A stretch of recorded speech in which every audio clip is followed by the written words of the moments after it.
6 años de su vida cuando se trasladó de Amberes a Bruselas. Veremos testimonios de ello en las escenas dedicadas al ciclo de los meses del año y a representaciones de la vida campesina, como la boda campesina, que os voy a enseñar a continuación. Pero antes de eso, os decía que desde el punto de vista compositivo, aunque Bruegel es casi inclasificable, en artísticos italianos, porque como os digo, la cultura anticuaria del Renacimiento apenas le interesó, no desarrolla temática mitológica, sino más bien bíblica, pintura religiosa, representaciones de proverbios, como os decía, y temas inspirados en los evangelios. Y por otra parte, el tratamiento del cuerpo humano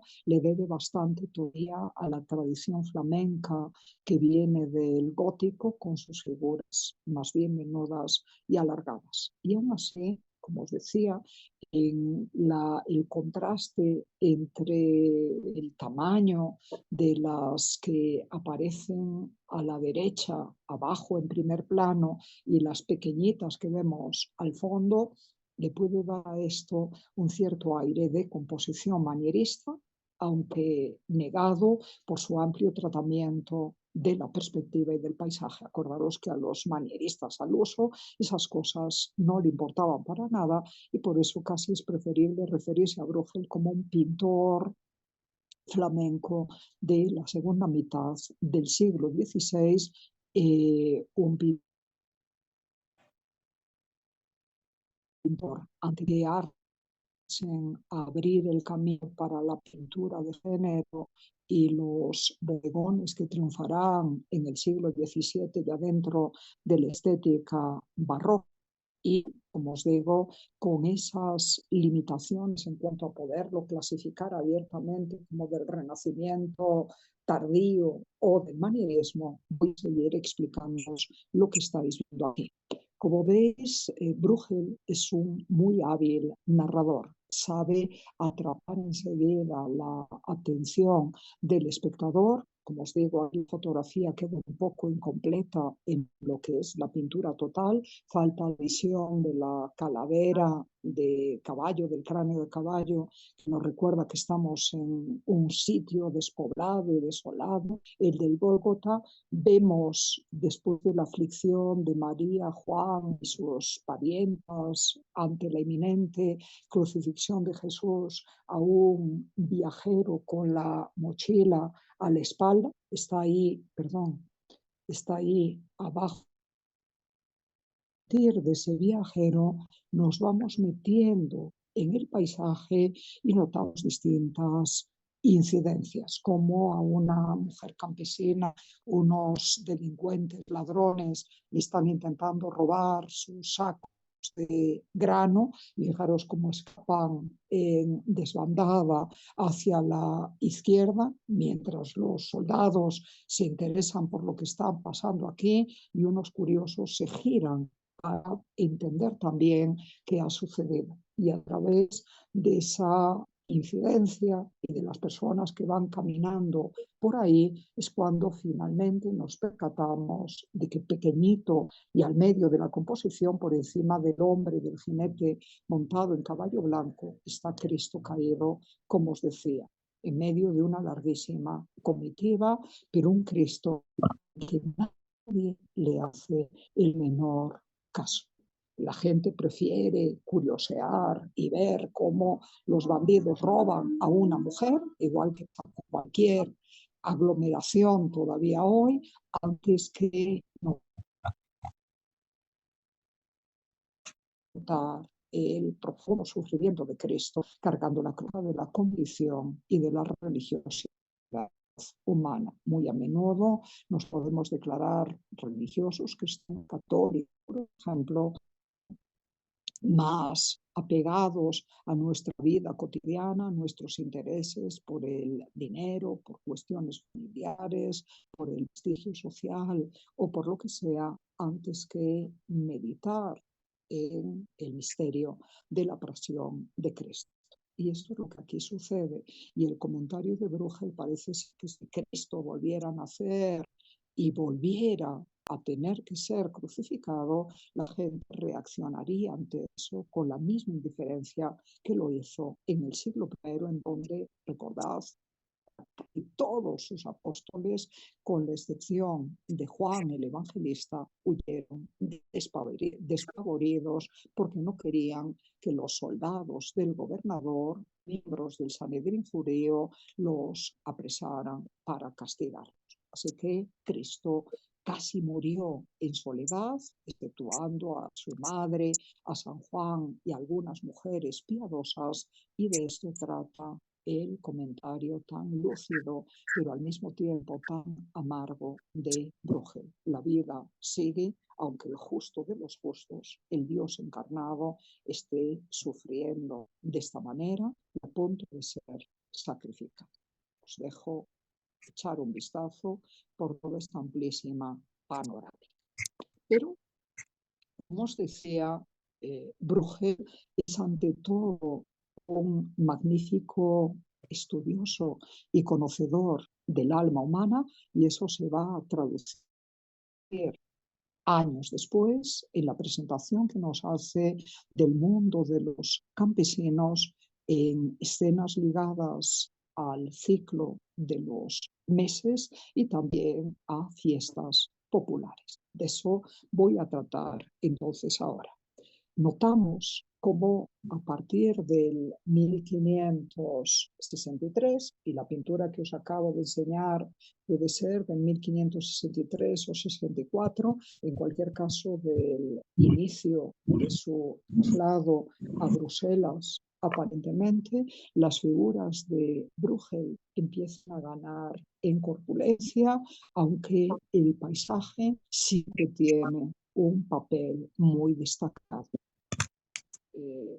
Ya no os hablo de Joaquín Patinier, fue el mayor paisajista flamenco del primer cuarto del siglo XVI, pero Bruegel en el segundo tercio de ese mismo siglo no le queda la zaga con paisajes enormemente inspirados en lo que él veía a su alrededor en ese territorio de los Países Bajos, combinado con algunas referencias, algunos retos de lo que pudo contemplar durante su travesía por Italia.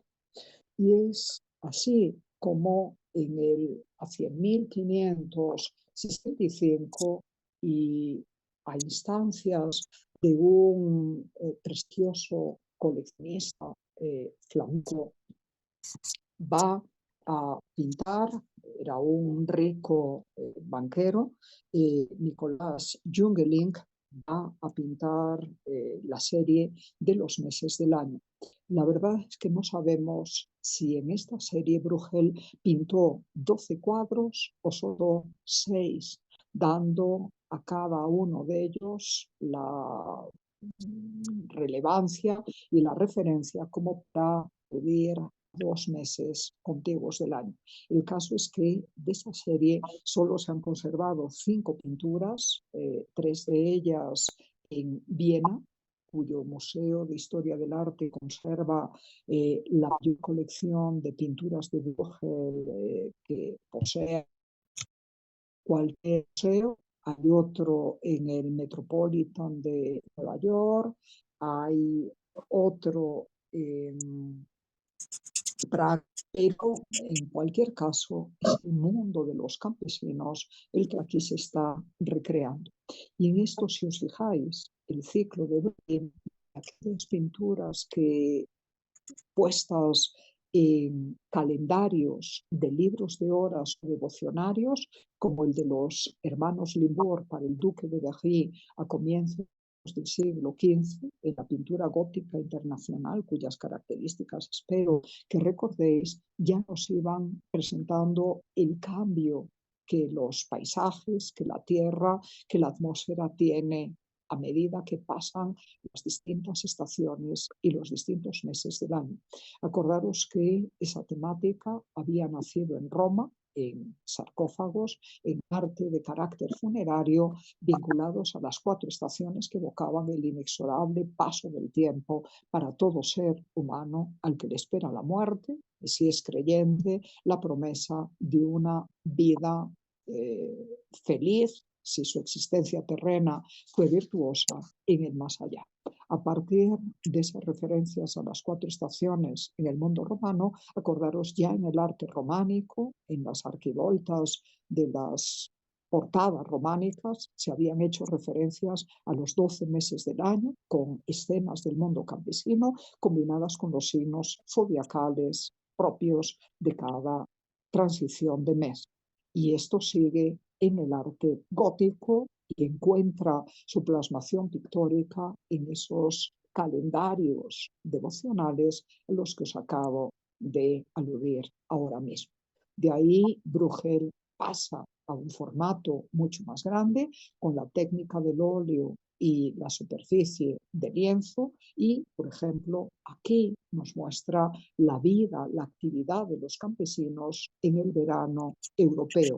Aquí tenéis la representación de los meses de junio o de julio, que en Europa coincide con la siega de los cereales y particularmente del trigo. Por eso veis un campo muy extenso con las espigas y los tallos ya dorados a punto para la cosecha y a un montón de campesinos, hombres y mujeres, que se mueven entre el campo acarreando las gavillas de trigo y disponiéndolas ordenadamente en la parte ya segada que veis en la zona de la derecha. Y mientras unos están acabando de trabajar, los que ya han cumplido con parte de su faena pueden descansar, están almorzando y se van a tomar una siesta. Tenéis que saber que en julio particularmente hace muchísima calor en la mayoría de las naciones europeas. En los Países Bajos no es menor ese calor, a veces se alcanzan casi los 30 grados o más, y por eso están fatigados y se están reposando. Descanso, algo que ya pasaba en forma alternante también en el calendario de los Libor. Había una escena que tenía que ver con el inicio del verano, en donde los campesinos estaban dando un refrescante baño en el río al lado de los campos, así que esa idea también aparece aquí, pero con el estilo ocurrente y lleno de vivacidad propio de Bruegel. Se lo ha descrito como uno de los pintores con mayor capacidad narrativa. Viendo cualquiera de sus cuadros ligados a la vida de los campesinos, uno se imagina historias y puede desarrollar un largo relato. Y a menudo sus composiciones, como es muy buen observador de la vida de la gente corriente y muy perspicaz, están llenos de detalles divertidos, anecdóticos. Ya lo veréis en la representación de la boda campesina. Y precisamente por esta querencia, por este gusto por plasmar a la gente humilde del campo, a Bruegel se lo ha llegado a apodar en su tiempo y en historias del arte posteriores como Bruegel el campesino o Bruegel el patán o Bruegel el chistoso. Y esto es porque, como nos dice su biógrafo Karel van Mander, en la biografía que dedicó junto con las vidas de otros pintores alemanes y flamencos, publicada en 1604, es difícil ver una estampa de Bruegel o un cuadro de Bruegel sin sacar una sonrisa o incluso explotar en una abierta carcajada. Como os digo, es tremendamente ocurrente y tiene muchísimo ingenio. Pero ojo, que esto no nos haga desconocer que era una persona culta, fue amigo del mejor geógrafo de la época, Ortelius y gozaba de una clientela muy distinguida. Entre sus clientes estaban el cardenal Granvela, que actuó decisivamente durante el Concilio de Trento y fue consejero del rey Felipe II, y también la gobernadora de los Países Bajos, la noble Margarita de Parma, que estaba emparentada con la familia real, como se ve, por más que pinte a los campesinos, es una persona culta, y a través de los campesinos y de su espontaneidad y de su falta de refinamiento y también de eh, barniz de cultura al que aspiran normalmente las personas de las ciudades, la naturaleza humana, con sus vicios y con sus virtudes, queda mucho mejor evidenciada. Junto con esta descripción de las costumbres campesinas, de la vida campesina y, como os digo, del carácter humano, no os olvidéis que Bruegel es un maravilloso paisajista, y esto se advierte una vez más en este cuadro, que forma parte de la misma serie que pintó para Jungelin, dedicado a las actividades y aspectos de cada uno de los meses del año.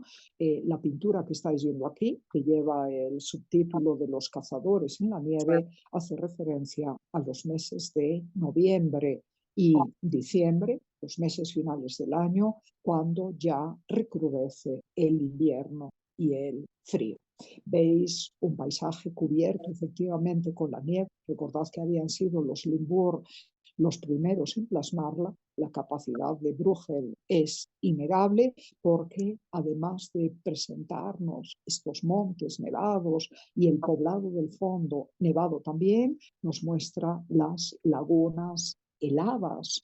Ya os dije que en Europa, y especialmente en Alemania, en los Países Bajos, en Suiza, hace mucho frío en invierno y el agua puede congelarse, y ese congelamiento de los estanques les sirve de pretexto a los niños y a los jóvenes para entregarse a deportes de invierno como el patinaje, que ahí estáis bien. Sé que la gente se divierte sanamente, de forma muy sencilla, y notad la fenomenal perspectiva que desarrolla Bruegel aquí, con este punto de vista elevado desde la colina por la que pesadamente avanzan, hundiendo sus pies en la nieve, todos estos dos cazadores, acompañados de sus perros, mientras al lado, al fondo, la gente se calienta a la entrada de una cabaña.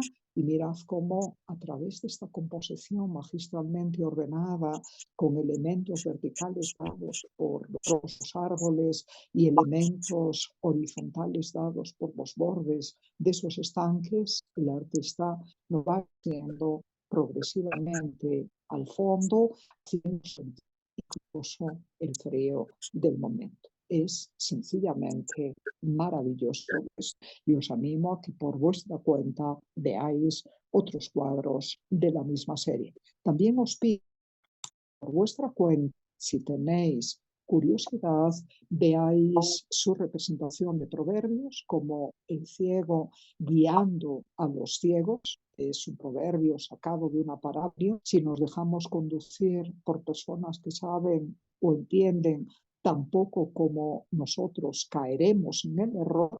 Los ciegos guiados por el otro ciego van a caer todos en la misma zanja, en el mismo hoyo. Eso es lo que se muestra ahí, ante un paisaje de invierno en donde otra vez los tonos grisáceos nos hacen sentir el frío del ambiente. Pero junto con esos proverbios, esa plasmación de parábolas evangélicas y esta descripción del paso del tiempo en la serie de los meses, Bruegel, sus últimos años de vida, allá por el 1568-1569, pintó cuadros de temática marcadamente campesina, como la que estáis viendo aquí, la boda campesina o el baile campesino, que tenéis en el programa, pero que ya no puedo mostrar. Son de G69, es posible que sean 1567-68, pero en cualquier caso, el final de su carrera. Y ya notáis cómo ser escenas costumbristas, pintura de género, ya os expliqué el significado de la misma, sus personajes ganan presencia, se vuelven mucho más corpulentos y muy animados en todos sus movimientos. La comicidad está muy presente aquí, como veis, es una boda de pueblo desarrollada en un granero que se ha improvisado como salón de banquetes, con bancos muy rústicos, hechos con medios troncos de árbol, tablones sobre caballetes para desarrollar la mesa larga que en diagonal veis ahí al fondo. A la novia, que parece un poco beoda y colorada, se nota que ha bebido bastante y está un poco dormida y aburrida, se la destaca ubicándola delante de esa tela que actúa como tapiz y por debajo de esa especie de cesta de mimbre que hace las veces simbólicas de su propia corona. Ya veis cómo a los lados de la novia están los parientes de la familia, vestidos como campesinos, comiendo afanosamente. Hay un señor distinguido sentado en una silla especial, posiblemente sea el grado del pueblo, el invitado de honor a la boda.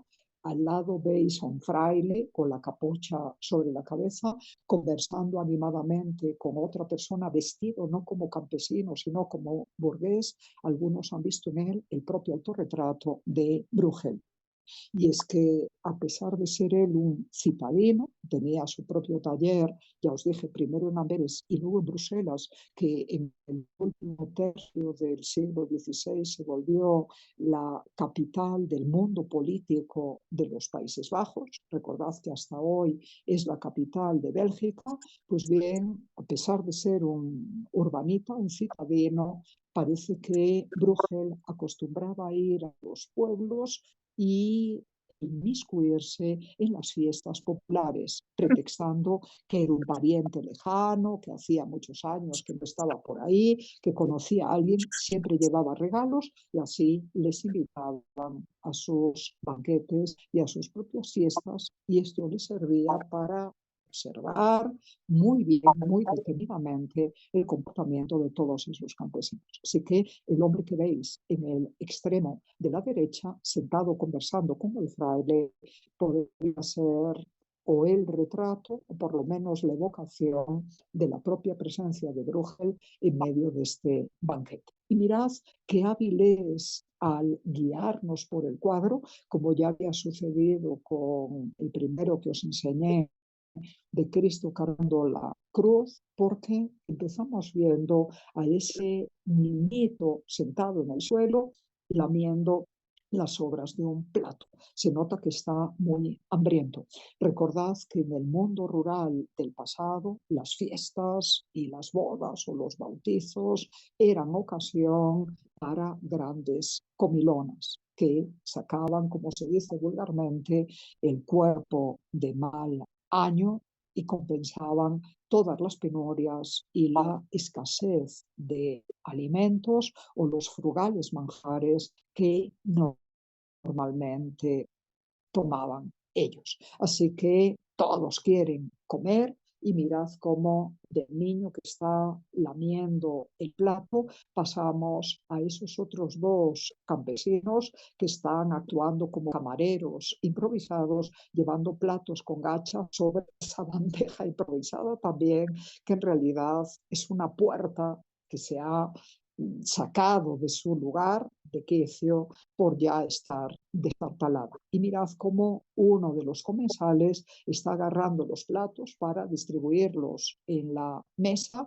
y vemos cómo la gente bebe y la gente come muy afanosamente. Y casi nos da pena el gaitero, que es el músico de pueblo, que está con su gaita amenizando la velada y al que se le van los ojos detrás de la comida, pensando si algo para él después de la tonada. Ahí lo estáis mirando.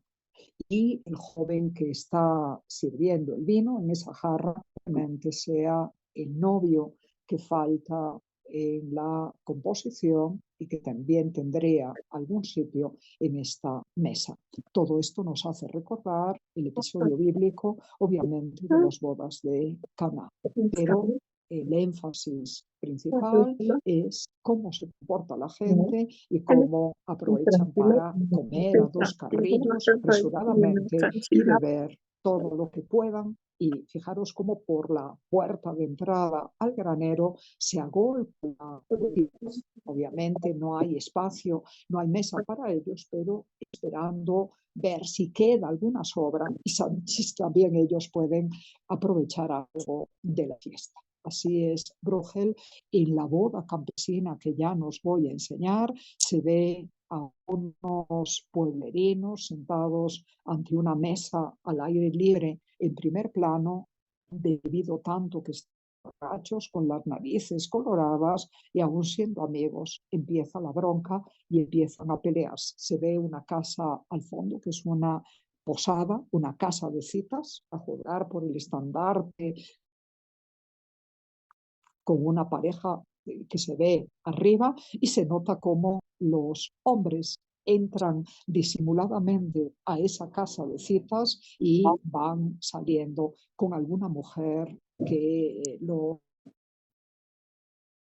abrazan. También claro que eso era muy mal visto en aquella época. Esas escenas tenían que quedar en la intimidad del matrimonio, por lo tanto, si están al exterior, muestran una relación muy apasionada y probablemente ilícita al desarrollarse al lado de la casa de citas. Y toda esta fiesta, obviamente se llama el baile campesino, porque en primer plano, muy animosa, piernas muy separadas, van a bailar ahí al medio del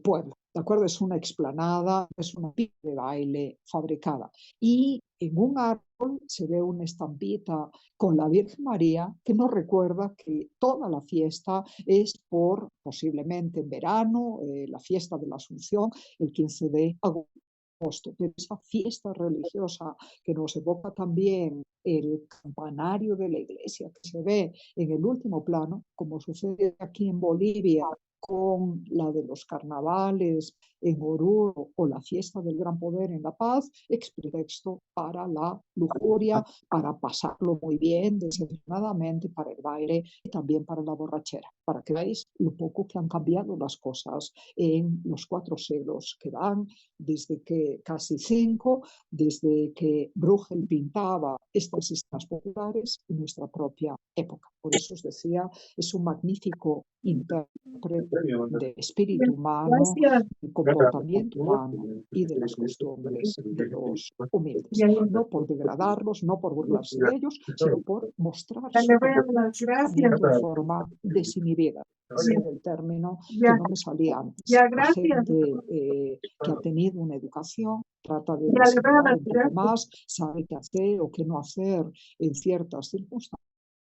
Los campesinos suelen ser bastante más francos y sin matices. Y eso es lo que nos describe la pintura de Bruegel. Termino, antes de que se nos corte el zoom, recordándoos que contemporáneo suyo fue el también flamenco, Peter Arsen.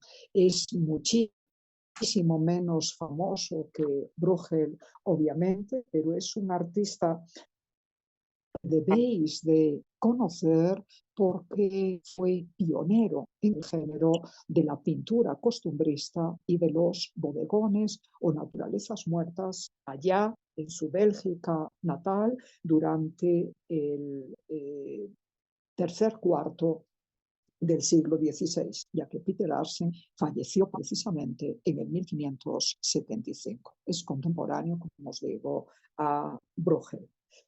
Una de sus pinturas más conocidas es la que estáis viendo aquí. Lleva por título Carnicería con la huida a Egipto.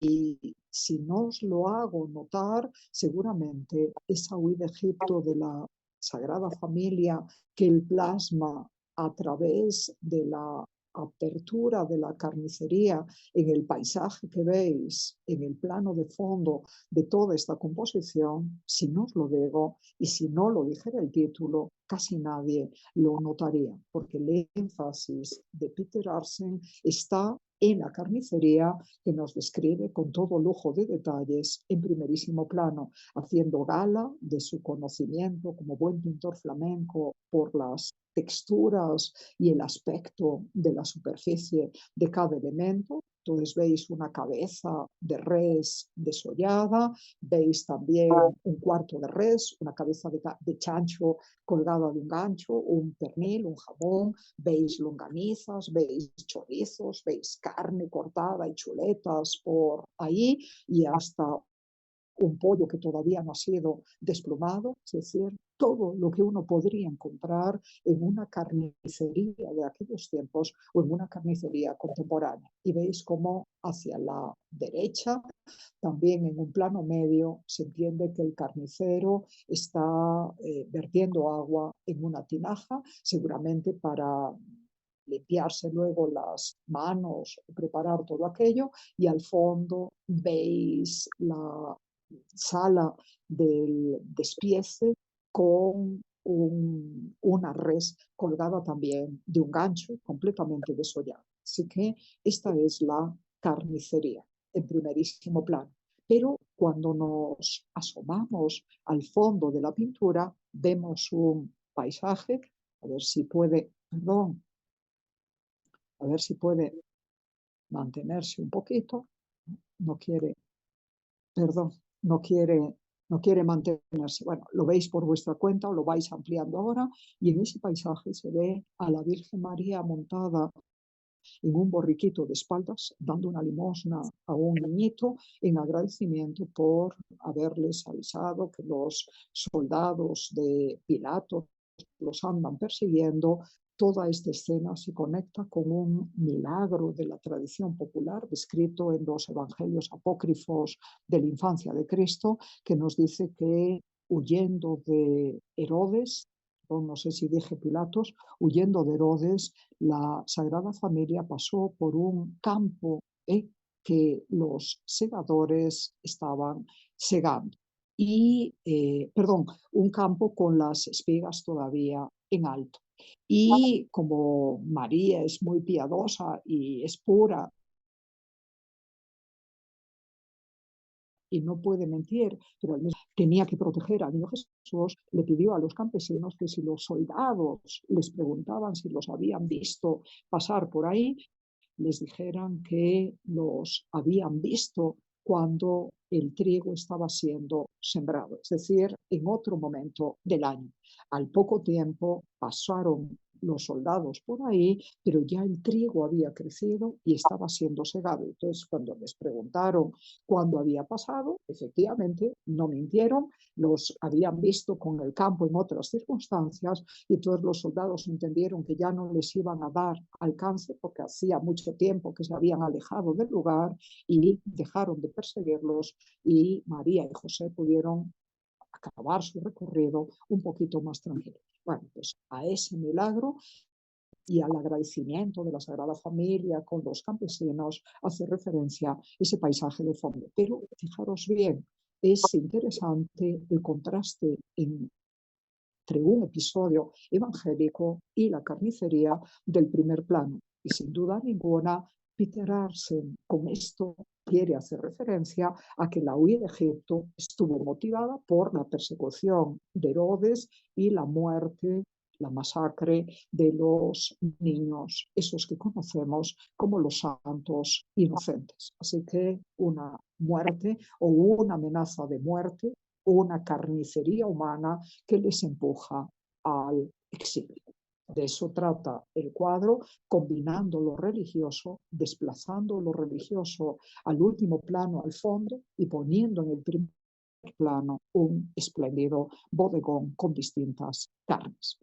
Acordaros bien de esta pintura, por favor, como os decía, de hacia el 1551, mediados del siglo XVI, porque esta manera de combinar episodios bíblicos con escenas costumbristas o bodegones en primer plano, será desarrollada por el discípulo y sobrino de Peter Arsen, Joaquín Beukelaar, que es el gran pintor de bodegones flamencos de finales del siglo XVI y comienzos del XVII. Y ese tipo de composición, ya os lo aviso ahora, será usado también por Velázquez, el gran pintor del barroco español, en su etapa primera sevillana, en que hace bodegones, pinturas costumbristas y, por ejemplo, en su representación de Cristo en casa de Marta y María, lo que plasma en primerísimo plano, me refiero a Velázquez, es una escena de cocina con la cocinera preparando unos manjares, se entiende que es la propia Marta, que es la hermana hacendosa, mientras que por una ventanita interior al fondo se ve a Jesús predicándole a María, que está sentada a sus pies escuchando la palabra sagrada. Así que Velázquez, ojo, también se servirá de estas composiciones que introduce por primera vez Peter Arce. Por eso os tenía que enseñar esta obra. Con esto entonces vamos a cortar ahora mismo el Zoom, ya van a ser además los 40 minutos y volvéis a ingresar por última vez y terminaremos